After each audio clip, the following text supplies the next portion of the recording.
Siyabonga bazalwane, ukubazalwane bafakazile. uJesu Kristu inkosi. Bengizocela umama umfundisi Maseko asibongele ubufakazi. uJesu Kristu inkosi.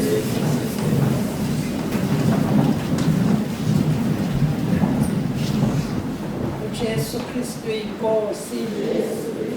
Baba wethu ongcwele, uNkulunkulu wethu onamandla onke, siyathoba siguqile phambi kwakho uNkulunkulu wethu, siyabonga. Sibonga uNkulunkulu wethu ongcwele, abantwana bakho ufikile kubo ey'nhlizweni zabo ukuthi konke okuhle kwenzeke ey'mpilweni zabo. Akusiwo amandla abo, akusikho ukuhlakanipha kwabo, kodwa kube umusa, ngoba konke okwenzeka empilweni yomuntu umusa. uNkulunkulu wethu othe encwadini yabaseFesu chapter 2 wathi ucebile ngomusa. Siyabonga uNkulunkulu wethu ongcwele, sithi udumo lonke lungolwakho. Shilo uNkulunkulu wethu ongcwele, uDavid wathi ungasiphi thina udumo uNkulunkulu wethu, ngoba awufuni udumo lwakho ukulicazelana nomuntu. Siyabonga uNkulunkulu wethu, letha udumo kuwe kuphela uNkulunkulu wethu ongcwele. Abantwana bakho bamnqobile uSathane ngezwi lobufakazi babo.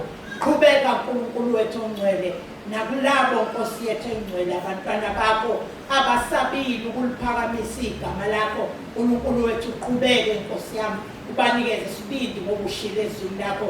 Ncwadini kaThimothi uthi awusinikezanga umoya wokugwala, kodwa usinikeze umoya wothando nesibindi.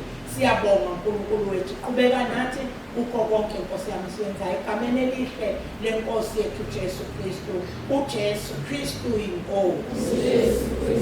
uJesu Kristu inkosi. uJesu Kristu inkosi. Amen.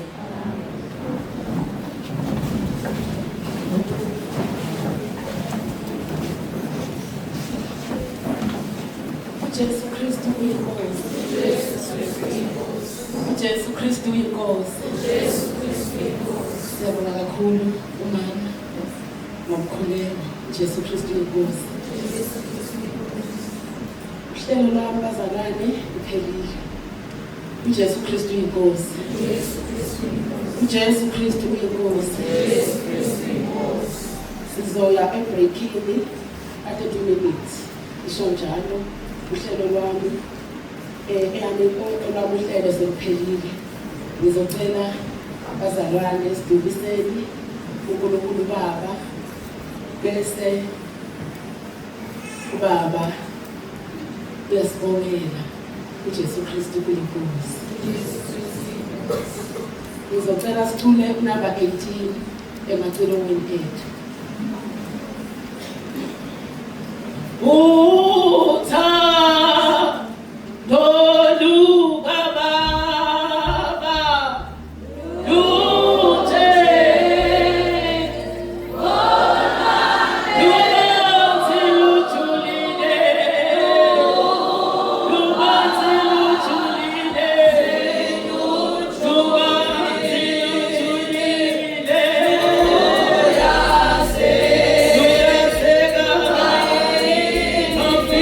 Yeah.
nivulele imic. Egameni likaJesu ophilayo siyabonga ngakho konke osenzele khona. Siyabonga igama lethu ukubonga lizwakala likuncane kodwa uyabona ezinhlizweni zethu. Uma sizwa lobufakazi siyabona ukuthi usemsebenzini. Bala Nkosi ngenxa yomsebenzi wakho. Hayi ngenxa yezinto ezenziwa la ekhaya. Ngoba kukho thina esikwazi ukwenza. Izwi lakho Philip chapter 4:13 uthi umpostoli wakho omkhulu nginamandla okwenza konke ngayo ngiqinisayo. Okungukuthi izinto ezenzakalayo zenzeka ngenxa yakho Nkosi esiqinisayo. Dumo lonke silinikeza wena lungu lwakho. Mina ngilutho angasilutho. Ngiyimbongole ngitshelwe. Ngikusalapho ufisa ukuya khona. Isize Nkosi ngihlale ngikulalele ngaso sonke isikhathi. Inhliziyo yami iyaqhuma mangizwa befakaza bekhuluma abakhulumayo. Ngoba bakusho kuwena kodwa ukuthi abakuboni. Ngibuka icala bengiyoba nalo kuba ngilalelanga ukubiza. Kuba ngizange ngilalele. Ngiyabonga Nkosi ukuthi wangenza ngalalela ngayenza intando yakho. Namhlanje badumisa wena bayakubonga ngenxa yokuthi ngalalela. Isizeke Nkosi ngihlale ekulaleleni. Isize uNkulunkulu wami ngihlale ngithobekile. Isize uNkulunkulu wami ngihlale kuwe ngihlale sokwevila. Njengoba uMaria wahlala ezinyaweni zakho. Kwakhompleni uMartha wathi Nkosi uthule ngiyasebenza mina. uMaria uhlezi akenze lutho. Wathi wena uMaria ukhethe isabela ngayo kophuthwa sona. Ngiyabonga nami Nkosi ukuthi ngasikhetha leso sisabelo. Ngisizeke Nkosi ingathi sengisikhethile bese ngesilahla. Ngoba abaningi abefundisi uyababiza bawuqala umsebenzi bese beyaphakama bese uyasuka kubona bahambe bayothwala. Ngiyacela Nkosi ungibiyele ungigcine ngingafiki kulezo zinto. Ngisize uNkulunkulu wami ngihlale kuwe ngaso sonke isikhathi kuze kube usuku engingena ngale ekhaya ezulwini. Kuze kube usuku laba bantu Nkosi owenze ukuthi bakukholelwe kulokho unginikeze khona. Ngingalahlekelwa nawo yedwa kubona baze bangene ezulwini. Kuba nathi-ke manje Nkosi kule break sisazokuya siqhubeke silalele ukukhuluma kwakho. Hlala phakathi kwethu umoya ongcwele. Ubaphilise abagulayo ngaphandle kokubeka izandla. Baphilise Nkosi ngithuma amandla akho asezulwini. Wamphilisa owesifazane wayesopha iminyaka eminingi ngaphandle kokubeka izandla. Ngenxa yokukholwa kwakhe wathi umphetho wengubo. Namanje Nkosi sebebikile abanye bayagula. Mina nginawo amandla okwenza ukuthi babikela wena ngicela usebenze umsebenzi wakho Nkosi kusesemini. Udumo sinikeza wena. Jesu Kristu inkosi.